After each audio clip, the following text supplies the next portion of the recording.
Hello student, welcome back to my channel Samrat academy. Student, class 10th के लिए सबसे ज्यादा इंपॉर्टेंट वीडियो है। जितने बच्चे 2024 बोर्ड का पेपर देने वाले हैं उनके लिए सबसे ज्यादा महत्वपूर्ण वीडियो है क्लास 10th इंग्लिश ग्रामर। आज की वीडियो में इंग्लिश ग्रामर के जो सेक्शन सी वाला आता है, ग्रामर एंड ट्रांसलेशन, मिलाकर कितने नंबर के प्रश्न आते हैं? 15 नंबर के क्वेश्चन आपके एग्जाम में पूछा जाएगा। ठीक है, ग्रामर से और ट्रांसलेशन से। ठीक है, ट्रांसलेशन से 4 नंबर के क्वेश्चन पूछे जाते हैं और ग्रामर से कितने नंबर के? 11 नंबर के क्वेश्चन पूछे जाते हैं। वो सारे मोस्ट इंपोर्टेंट क्वेश्चन एक ही वीडियो में लेकर आ गया हूं। इसके बाद ग्रामर का जो सेक्शन सी वाला पार्ट आता है उसको कहीं भी वीडियो देखने की जरूरत नहीं है आप लोगों को। बस आज की वीडियो काफी है, 15 नंबर ले जाओ। ठीक है, इतनी अच्छी वीडियो है, समझ लो। देखो, पहला पॉइंट यहां बोला है कि 5 MCQ based on part of speech, tense, article, rewording of sentence, spelling. कह रहा है कि 5 प्रश्न तो सिर्फ बहुविकल्पीय बनेंगे। पार्ट ऑफ स्पीच से एक क्वेश्चन बनेगा, टेंस से एक क्वेश्चन बनेगा, आर्टिकल से एक क्वेश्चन बनेगा, रिवर्डिंग ऑफ सेंटेंस से एक क्वेश्चन बनेगा और स्पेलिंग से एक क्वेश्चन बनेगा। तो 5 क्वेश्चन तो आपको ऑब्जेक्टिव में देखने को ही मिल जाएगा। सबसे पहले पार्ट ऑफ स्पीच से एक क्वेश्चन बनेगा, तो पहले पार्ट ऑफ स्पीच के क्वेश्चन को हम कवर करेंगे। पार्ट ऑफ स्पीच, देखो उसमें क्वेश्चन आपको पूछेगा मेरे प्यार बच्चों कि choose which part of speech the underline word belongs to. मतलब एक सेंटेंस दे देगा, उस वर्ड के नीचे अंडरलाइन किया गया रहेगा, उसी को बताना होता है। जैसे यहाँ बोल दिया आपको कि टाइम इज मनी, ये आपको दे दिया कि टाइम इज मनी, टाइम के नीचे देखो अंडरलाइन कर दिया है। अब वही पूछ रहा है कि वो जो अंडरलाइन टाइम के अंदर किया गया है, तो टाइम क्या है? नाउन है कि प्रोनाउन है कि वर्ब है कि एडवर्ब है? तो नाउन, नाउन ही तो है। टाइम क्या है? एक समय है, समय एक नाम है, तो नाम को ही नाउन कहते हैं। तो ऑप्शन ए हो जाएगा कि टाइम क्या है? नाउन है, पहला वाला ऑप्शन। इतना सिंपल होता है, समझ लो। दूसरा प्रश्न जो सबसे ज्यादा इंपॉर्टेंट है कि those flowers are very beautiful, how much do they cost. अब यहाँ पे ब्यूटीफुल के नीचे अंडरलाइन कर दिया है। अब पूछ रहे कि ब्यूटीफुल वर्ड जो है वो क्या है? एडजेक्टिव है कि वर्ब है कि नाउन है कि एडवर्ब है? इतना तो जानकारी होना चाहिए ना आप लोगों को कि नाउन और प्रोनाउन की जो विशेषता बताए उसे हम एडजेक्टिव कहते हैं। तो ब्यूटीफुल हम लोग क्या कहेंगे? कोई लड़की बहुत सुंदर है, चाहे लड़का बहुत सुंदर है, चाहे टेबल बहुत सुंदर है, ऐसे ही नहीं कहेंगे। तो टेबल हुआ, लड़का हुआ, जो भी चीजें वो नाउन ही प्रोनाउन तो है। तो नाउन प्रोनाउन की विशेषता बताए उसे हम एडजेक्टिव कहते हैं। तो ये ब्यूटीफुल जो होता है नाउन प्रोनाउन की विशेषता बताता है, इसलिए क्या कहलाएगा? एडजेक्टिव कहलाएगा। इतना सिंपल तो है। ठीक है, इसके बाद आगे बढ़ो। तीसरा प्रश्न देख लो। How many hot dot how many hot dogs did you friend eat yesterday. अब देखो, ईट के नीचे अंडरलाइन किया है। पूछ रहा है कि ईट क्या है? वर्ब है कि एडजेक्टिव है कि नाउन है कि एडवर्ब? अच्छा, ईट मतलब होता क्या ये बताओ? ईट मतलब होता है खाना। तो खाना मतलब क्या होता है? एक क्रिया तो ही हुआ जिसके लास्ट में ना आ जाए। खाना, पीना, नहाना, सोना, उठना, बैठना, दौड़ना, वो समझ लो सारे वर्ड क्या कहलाएंगे? आपके वर्ब कहलाते हैं। तो खाना आ गया, इसलिए क्या कहलाएगा? वर्ब कहलाएगा। लो भाई, इसी तरह के तो प्रश्न आएंगे। चौथा प्रश्न देखो। Her father's flies to many countries in the world because he is a pilot. Father के नीचे अंडरलाइन कर दिया। फादर मतलब पिता, पिता एक नाम है, मतलब कि नाम है। सी वाला ऑप्शन। अब बताओ आसान है कि नहीं? बिल्कुल बिल्कुल आसान है, एक बार पढ़ के चले जाओ। 15 नंबर तो आप लोगों का ऐसे ही क्लियर हो गया। चलो देखो, पांचवा प्रश्न क्या है? जुलाई is my favourite month of year. ठीक है, जुलाई इज माई फेवरेट। अब फेवरेट के नीचे अंडरलाइन कर दिया। अभी मैंने बताया कि फेवरेट क्या करता है? विशेषता बताएगा नाउन या प्रोनाउन का। तो जो नाउन और प्रोनाउन की विशेषता बताया उसे एडजेक्टिव कहते हैं। सिंपल, पहला वाला ऑप्शन। अब दूसरा पार्ट हम लोग यहाँ पे टेंस पढ़ने वाले हैं। टेंस से भी 1 नंबर के क्वेश्चन आता है। तो टेंस में, टेंस का पहला प्रश्न देखो। सीता और हर ब्रदर्स यहाँ पे भरना है टू बी ब्लेम्ड। यहाँ पे इज भरा जाएगा कि हैज भरा जाएगा कि आर भरा जाएगा कि वाज भरा जाएगा मेरे प्यार बच्चों? ठीक है, बताओ क्या भरा जाएगा? देखो, हर ब्रदर्स, ब्रदर्स बोल दिया ना, मतलब प्लूरल है, तो ब्रदर्स बोल दिया, इसलिए क्या भरा जाएगा? आर भरा जाएगा। क्या भरा जाएगा? आर। सी वाला ऑप्शन। दूसरा देखो क्या है? Sita has to the party. अब सीता हैज यहाँ पे गो भरा जाएगा कि वेंट भरा जाएगा कि गोन भरा जाएगा कि गोइंग भरा जाएगा? मेरे प्यार बच्चों, यहाँ पे हैज दे दिया ना, समझ लो कि वर्ब का थर्ड फॉर्म भरा जाएगा। तो गो, वेंट, गॉन, सी वाला ऑप्शन। ठीक है, हैज के साथ वर्ब का कौन सा फॉर्म लगता है? थर्ड फॉर्म लगता है। तो गो का थर्ड फॉर्म गॉन ही तो होता है। सिंपल है। तीसरा देखो क्या है? तीसरा है कि identify the tense use the following sentence. मतलब जो सेंटेंस दिया वो कौन सा टेंस का है? जैसे बोला है when I reach book store, जब मैं बुक स्टोर पहुंचा, तो all the copies had already been sold. जब मैं बुक स्टोर पे पहुंचा तो सभी कॉपी ऑलरेडी मतलब पहले ही बिक चुकी थी। मतलब कौन सा टेंस है? पास्ट परफेक्ट टेंस है कि पास्ट इंडिफिनिट है कि पास्ट परफेक्ट टेंस? कि यहाँ पे आपको दिया है प्रेजेंट इंडिफिनिट टेंस। 4 ऑप्शन दिए हुए हैं। ठीक है। तो मेरे प्यारे बच्चों, जब I reach the book store, जब मैं बुक स्टोर पहुंचा, ऑल द कॉपी, सभी कॉपियां ऑलरेडी बीन सोल्ड, बिक चुकी थी। ये पास्ट परफेक्ट टेंस है, पहला वाला ऑप्शन। ठीक है, याद रखना, एक प्रश्न मिस नहीं करना एग्जाम में। ठीक है, चौथा देखो, he will not pass the test changing into future perfect tense. अब फ्यूचर परफेक्ट टेंस में इसको चेंज करना है। ठीक है, तो फ्यूचर परफेक्ट टेंस में मेरे प्यारे बच्चों इसको चेंज करना है, तो will have, shall have been. Future perfect tense में यही तो होता है, will, shall plus have plus been, यही तो होता है। चलो पहला ऑप्शन देखो, ही सब्जेक्ट, विल भी आ गया, नॉट भी आ गया, हैव भी आ गया, पास द टेस्ट। ठीक है, अच्छा टेंस क्या बोला है, फ्यूचर परफेक्ट टेंस ना, फ्यूचर परफेक्ट में बीन का लगता है, नहीं, फ्यूचर परफेक्ट कंटिन्यूअस रहता तब बीन लगता है, सही कह रहे हो, ये नहीं होगा, बीन नहीं होगा, बाकी विल सेल हैव होगा। पहला वाला ऑप्शन ही सही होगा। देखो सब्जेक्ट विल या shall, not have, pass the test, पहला वाला ऑप्शन सही होगा। बीन कब लगेगा, फ्यूचर परफेक्ट कंटिन्यूअस रहता तब बीन लगता।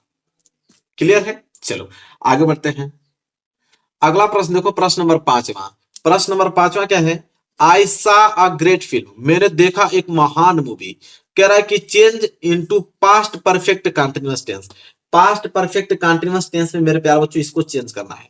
तो मैंने क्या किया कि जब कंटिन्यूअस से जुड़ गया ना, पास्ट परफेक्ट कंटिन्यूअस, तो कंटिन्यूअस में ऑलरेडी बीन लगा होता है। कंटिन्यूअस कोई भी बोले, बीन आपको उसमें जरूर देखने को मिलेगा। अब पास्ट परफेक्ट मेरे प्यारे बच्चों, तो जाहिर सी बात है कि हैज या हैव बीन तो लगेगा, तो या तो हैज लगे या तो हैव लगे। चलिए देखते हैं। पहला है I have seen a great film, बिल्कुल नहीं, बीन तो कहीं दिखाई नहीं दे रहा है। इसमें बीन दिखाई दे रहा है, नहीं नहीं, हटाओ इसको। I have been seeing a great film, यही होगा, क्योंकि कंटिन्यूअस बीन लगता है और वर्ब का फर्स्ट फॉर्म प्लस आईएनजी भी लगता है कंटिन्यूअस में, इतना तो जानकारी होता ही आप लोगों को। कंटिन्यूअस में वर्ब का फर्स्ट फॉर्म प्लस आईएनजी लगता है, मतलब वर्ब का फोर्थ फॉर्म, इसको वर्ब का फोर्थ फॉर्म भी कहा जाता है। ठीक है, चलो बहुत आसान होता है। अब आर्टिकल आ गया, आर्टिकल से भी एक नंबर के क्वेश्चन आते हैं। पहला प्रश्न देखो क्या है, I want to buy laptop computer next week, मतलब मैं चाहता हूं खरीदना लैपटॉप, तो लैपटॉप के आगे एक का ही तो प्रयोग करोगे, मतलब एक लैपटॉप, एक आर्टिकल का प्रयोग होगा, सिंपल। इसके बाद क्या है कि he know how to treat lady. ठीक है, तो किसका प्रयोग होगा कि ट्रीट लेडी, लेडी मतलब एक औरत। ठीक है, यहां पे भी आपका एक का ही प्रयोग होगा, पहला वाला ऑप्शन बिल्कुल क्या हो जाएगा, सही हो जाएगा।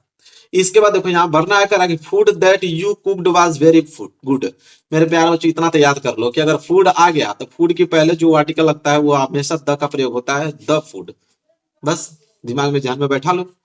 इसके बाद चौथा है कि I have been waiting here for long time, तो लॉन्ग टाइम के आगे देखते हो ना, अ लॉन्ग टाइम लिखा होता है, तो अ का प्रयोग होगा, और क्या, सोचने वाली बात ही नहीं है। आगे देखते हैं, we having fish for dinner. देखो ए का प्रयोग यहाँ पे नहीं होगा, न तो एन को होगा न तो द होगा, यहाँ पे नो आर्टिकल का प्रयोग होगा। यहाँ पे कोई भी सुटेबल नहीं है, न तो ए न तो एन न तो द डिनर कहीं सुने हो, और डिनर सुने हो, एन डिनर कभी सुने हो, नहीं, नो आर्टिकल्स होगा। आगे देखो अगला, अब आ गया आपका टॉपिक रिवर्डिंग ऑफ सेंटेंस, इससे भी एक नंबर के क्वेश्चंस आएंगे। रिवर्डिंग ऑफ सेंटेंस है, देखो rose red the in garden my beautiful are. अब इसको हमें अरेंज करके बताना है कि कौन सा सही सेंटेंस बनेगा। ठीक है, देखो कोई भी सेंटेंस आ जाए, subject plus verb plus object, इसी पे बनता ही है। ठीक है, तो यहां पे बोला है कि rose red the in garden my favourite are, तो इसका सही सेंटेंस बनेगा वो डी वाला बनेगा। आप भी देख लो, द रेड सब्जेक्ट का काम करेगा, रोजेज आपका वर्ब का काम कर रहा है, इन माई गार्डन आर ब्यूटीफुल, मतलब डी वाला ऑप्शन, एकदम याद कर लो, इसको भूलना नहीं है। फिर देखो दूसरा है, do not time waste previous your, इसका सही सेंटेंस कौन बनेगा, सी वाला, do not waste your previous time. ठीक है, ये रटे होने चाहिए, यही ना आएगा एग्जाम में। एग्जाम में आप लोगों का 100% यही क्वेश्चन आएंगे, इसको रट जाओ अभी से, 15 नंबर मतलब आज की वीडियो में पूरा क्लियर कर लो। तीसरा है कि exercise for health good doing is, इससे क्या बनेगा, बी वाला, doing exercise good for health. बहुत लोग नहीं बोलते हैं कि doing exercise is good for health, exercise करते रहो, वो क्या करता है, आपके हेल्थ को अच्छा रखता है। ठीक है, तो तीसरे का क्या हो जाएगा, बी वाला सही हो जाएगा। इसके बाद आगे देखिए आ गया करेक्ट स्पेलिंग, करेक्ट स्पेलिंग से भी एक नंबर का प्रश्न बनता है। बोला है कि find the miss spelled word, मतलब इसमें से कौन सा मिस स्पेल्ड वर्ड है, मतलब गलत वर्ड कौन सा है, एनिवर्सरी है, और क्या, एनिवर्सरी की स्पेलिंग थोड़ी होती है, एनिवर्सरी की स्पेलिंग ANNIVERSARY, ये होती है एनिवर्सरी की। ठीक है, याद रखना इसको।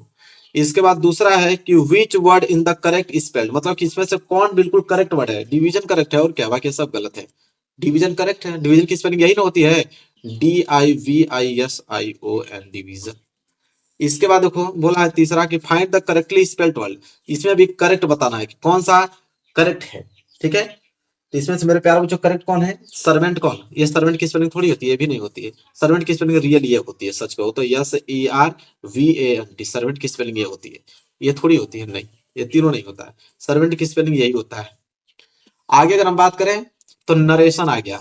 ठीक है, अब देखो नरेशन मतलब एक्टिव, डायरेक्ट, इनडायरेक्ट। ठीक है, देखो डायरेक्शन आपको बोला रहेगा कि change the following sentence into indirect speech, मतलब इनडायरेक्ट स्पीच में चेंज कीजिए। जैसे बोला है, पहला प्रश्न याद रखो, my friend said to me why do you not read the books given by him. देखो इसका आंसर कैसे लिखोगे, कैसे चेंज किया जाता है समझो। जब भी वाई से स्टार्ट आ जाए, डबल इंडोड कामा में वाई से स्टार्ट आ गया, समझ लो कि इंट्रोगेटिव है।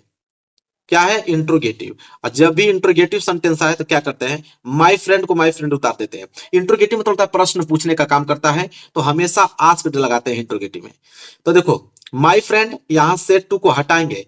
ठीक है, माय फ्रेंड आस्क्ड, और फिर मी को जस्ट इसी तरह उतार देंगे।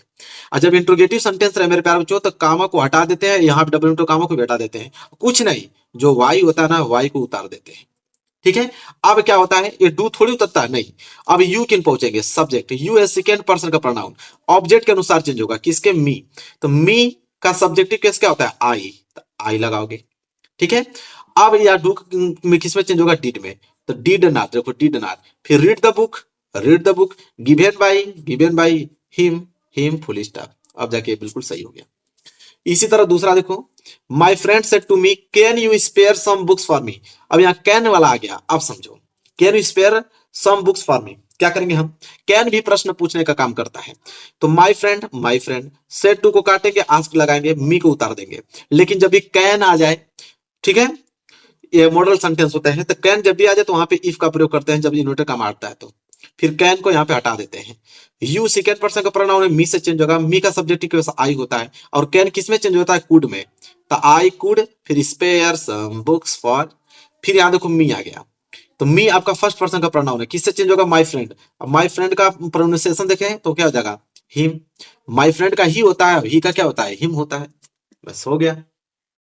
चलो एक और देख लो, तीसरा important, the father said to daughter why are you disturbing me in this वे।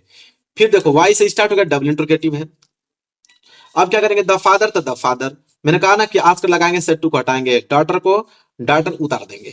ठीक है, तो डॉटर को मैंने डॉटर उतार दिया। इसके बाद देखो कामा को हटाया, वाई को जस्ट वाई हमने उतार दिया, लेकिन यू है सेकंड पर्सन का प्रोनाउन, डॉटर से चेंज होगा। तो डॉटर का अगर मैं सब्जेक्टिव केस देखूं, ये आपका स्त्रीलिंग है तो सी का प्रयोग होगा। ये आपका सिंपल प्रेजेंट में है, पास में चेंज हो जाएगा, तो आर का वाज हो जाएगा, सी वाज, फिर disturbing him in the way. बस देखो तो कितना सिंपल है, याद कर लो। अब आएगा आपका एक्टिव एंड पैसिव वॉइस। ठीक है, एक्टिव एंड पैसिव वॉइस, इसमें आपको डायरेक्शन दिया रहता है कि change the following sentence as directed in the bracket. जो ब्रैकेट के अंदर दिया गया है उसी में चेंज करो। जैसे पहला बोला है I know him very well, passive voice में चेंज कीजिए, मतलब I know him very well active voice में, इसको पैसिव वॉइस में चेंज करेंगे। देखो पैसिव वॉइस का रूल क्या कहता है कि इसके ऑब्जेक्ट को इसका सब्जेक्ट बनाओ। तो यहाँ पे ऑब्जेक्ट क्या है? हिम। जो वर्ब के बाद आए वो ऑब्जेक्ट कहलाता है। ठीक है, तो नो के बाद आ गया हिम, तो हिम यहाँ पे ऑब्जेक्ट है। हिम का जब सब्जेक्टिव बनाएंगे तो आएगा ही। ठीक है, ही के साथ किसका प्रयोग होगा? इज का। फिर वेल को जैसे वेल हटा लगाएंगे। नो जब भी आ जाए तो नोन लगाइएगा। नो के साथ नोन होता है, उसके साथ एक प्रीपोजिशन लगता है। ठीक है, टू का, और फिर आई यहाँ पे सब्जेक्टिव कैसे है? आई का क्या होता है? मी होता है। लो भाई बन गया। इसके बाद दूसरा देखो, my clothes are washed by washerman, active voice. ये ऑलरेडी आपको पैसिव वॉइस में दिया है, एक्टिव वॉइस में चेंज करना है। इस वॉशरमैन जो यहाँ पे आपको ऑब्जेक्ट का काम कर रहा है, ठीक है, इसको हम सब्जेक्ट बनाएंगे तो वॉशरमैन सब्जेक्ट हो जाएगा। वॉश्ड दिया है, मतलब कि यहाँ पे आपको वॉश दिया है, इसको सिंपल प्रेजेंट में चेंज करेंगे तो वॉशेज हो जाएगा। सब्जेक्ट प्लस वर्ब का फर्स्ट फॉर्म प्लस यस या ईएस प्लस ऑब्जेक्ट, यही तो सिंपल प्रेजेंट का होता है। पहले हमने सब्जेक्ट लगा दिया, वर्ब हमने वास लगाया, इसमें हमने ईएस जोड़ दिया, इसके बाद ऑब्जेक्ट। ऑब्जेक्ट इसमें क्या है? माई क्लॉथ है तो माई क्लॉथ उतर गया, बस हो तो गया। यही तो रूल होता है। तीसरा क्या है? We did not import sugar last year, इसको पैसिव वॉइस में चेंज करना है। देखो सुगर यहाँ पे सब्जेक्ट का काम, ऑब्जेक्ट का काम कर रहा है ना, इसको हम सब्जेक्ट बनाएंगे सुगर। डिड नॉट है तो क्या लगाएंगे? वाज नॉट लगाएंगे। इंपोर्ट को वर्ब का थर्ड फॉर्म लगाएंगे, इंपोर्टेड।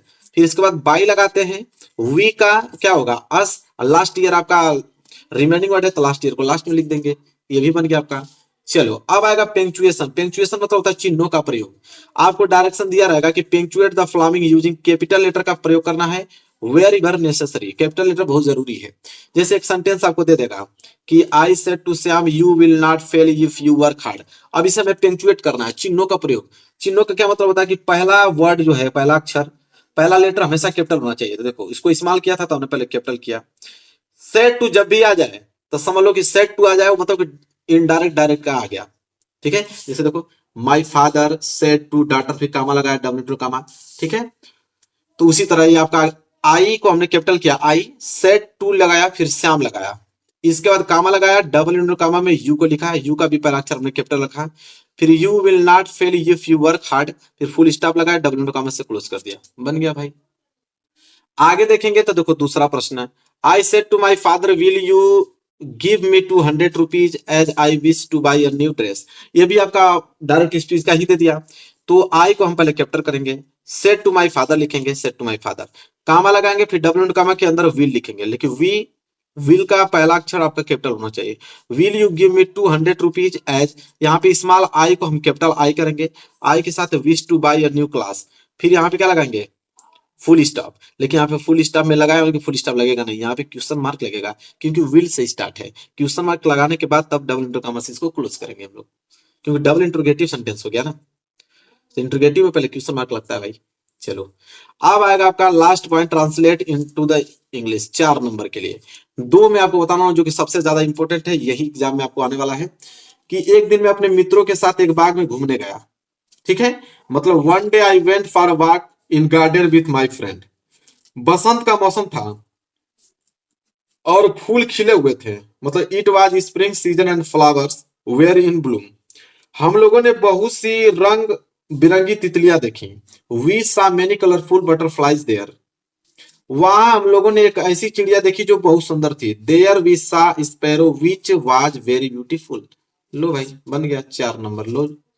ठीक है, रट जाना इसको एकदम। फिर है कि कल मैं बाजार जा रहा था, दूसरा है कल मैं बाजार जा रहा था। yesterday I was going to market. रास्ते में एक बूढ़ा व्यक्ति मिला। I met an old woman on the way. वह धीरे धीरे चल रहा था। He was walking slowly. उसे देखकर मुझे दया आ गई। आई फेल्ट सॉरी हिम, और मैंने उसकी सहायता की। एंड हेल्प हिम, ये भी हो गया। यहां से भी आपको मिल गए 4 नंबर। ठीक है मेरे प्यारे बच्चों, ये भी आप लोगों का बिल्कुल कंप्लीट हो गया। आज वीडियो में देखो 15 नंबर के ही बनते हैं। 15 नंबर के मैं 15 नंबर पूरा करा दिया हूं, बस इसको तैयार कर लेना। ये एक नंबर छूटने वाला नहीं है आप लोगों का। इंग्लिश में जो आपका ग्रामर सेक्शन सी वाला पार्ट आता है, तो सेक्शन सी वाला आज की वीडियो में पूरा आप लोगों का कवर हो गया। मेरे प्यारों की वीडियो को लाइक जरूर कर देना, चैनल पर नया तो चैनल को जरूर सब्सक्राइब कर लेना। जितना क्वेश्चन बताया हूं रट जाना, यहाँ मैं फिर लिख देता हूँ, रट जाना है इन क्वेश्चनों को। ठीक है, यही प्रश्न आने वाले हैं आपके एग्जाम में 100%। बस इनको आप अच्छे से तैयार कर लो। चलिए मिलेंगे नेक्स्ट वीडियो में, तब तक के लिए धन्यवाद।